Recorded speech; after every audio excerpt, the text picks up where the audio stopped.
कार्य अगर किसी पार्टी ने किया है तो भारतीय जनता पार्टी ने किया है। चाहे वह देश की सुरक्षा का हो, देश की समृद्धि का हो, लोक कल्याण का हो, युवाओं के रोजगार का हो, चाहे वह पेयजल की समस्या का समाधान का हो, चाहे खेती की समस्या का समाधान का हो, चाहे वह प्रधानमंत्री किसान सम्मान निधि की योजना के माध्यम से।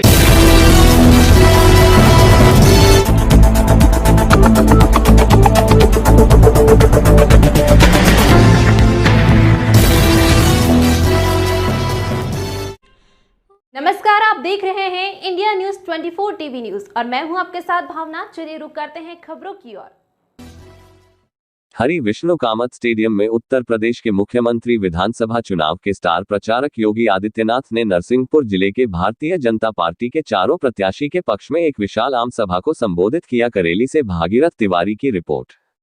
मंदिर के पुनरुद्धार का कार्य किया था, लेकिन कांग्रेस के उस समय के नेता, देश के प्रधानमंत्री जवाहरलाल नेहरू जी ने सोमनाथ मंदिर के पुनरुद्धार का विरोध किया।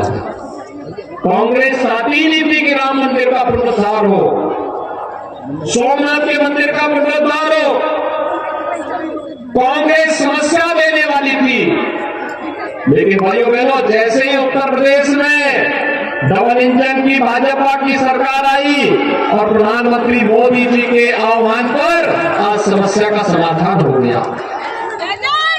मैं देख रहा था राहुल जी कल से परसों से केदारनाथ धाम में दर्शन करने के लिए गए हैं, तो मुझे एक सुखद अनुभूति हुई कि चलिए राहुल जी को पूर्वाभास हो गया है कि अब कांग्रेस के लिए कोई जगह नहीं बची है। मध्य प्रदेश में कांग्रेस का सफाया तय है और इसीलिए उन्होंने पहले ही केदारनाथ धाम की यात्रा का रास्ता अपना लिया है। भाइयों बहनों, केदारनाथ धाम कांग्रेस की राज्य में, जब उत्तराखंड राज्य में और केंद्र में सरकार थी, तब उत्तराखंड में केदारनाथ धाम पूरी तरह प्राकृतिक आपदा की चपेट में आ गया था। हम सब आभारी हैं प्रधानमंत्री मोदी जी के, जिन्होंने केदारनाथ को एक भव्य स्वरूप देकर के केदारपुरी के रूप में पुनर्स्थापित कर दिया है। महाकाल का महालोक आज शिवराज सिंह चौहान जी के नेतृत्व में मध्य प्रदेश में एक नई अनुभूति करा रहा है। और वैसे ही अयोध्या में भगवान श्री राम का भव्य मंदिर हो या काशी में काशी विश्वनाथ धाम एक नई अनुभूति कराता है।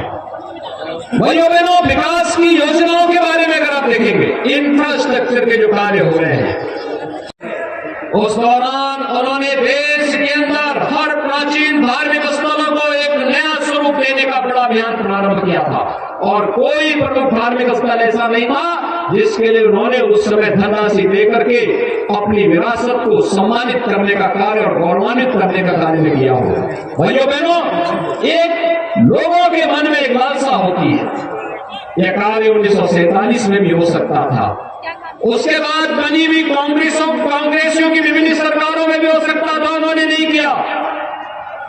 और भाइयों बहनों, गरीब कल्याणकारी योजनाओं की बात आप लेंगे, जो आज हर घर में शौचालय बन गए हैं। केंद्र और राज्य में कांग्रेस की सरकारें लंबे समय तक कार्य किए हैं।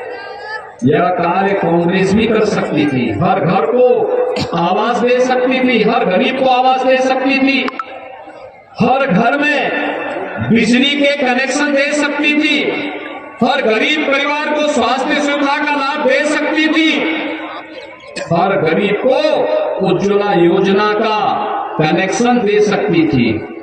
लेकिन कांग्रेस का कभी एजेंडा विकास नहीं था, लोक कल्याण नहीं था, एक परिवार का कल्याण था। वो इससे बाहर कभी नहीं निकल पाए। और भाइयों बहनों, आज इसीलिए हम सब आपके बीच आए हैं।